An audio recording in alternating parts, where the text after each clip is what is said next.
Enadi libero sports അക്കാദമിയുടെ ആഭിമുഖ്യത്തിൽ സംഘടിപ്പിച്ച 4ാമത് പുരുഷ വനിതാ ദേശീയ വോളിബോൾ ടൂർണമെന്റ് സമാപിച്ചു. Brahmamangalam HSS and VHSS high school ഗ്രൗണ്ടിൽ ആരംഭിച്ച ടൂർണമെന്റ് മുൻ ഇന്ത്യൻ ഇന്റർനാഷണൽ വോളിബോൾ താരങ്ങളായ PC ഗോപിദാസ്, B അനിൽ എന്നിവർ ചേർന്ന് ഉദ്ഘാടനം ചെയ്തു.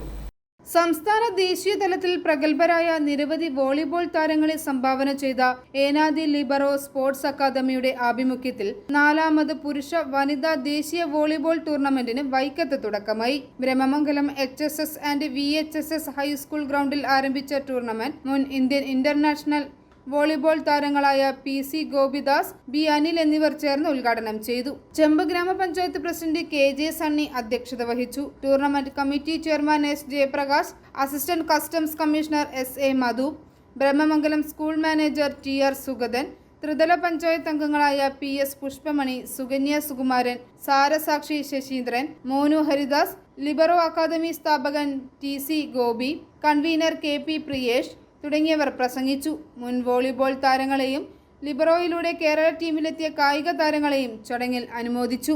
i4 news, Vaikom.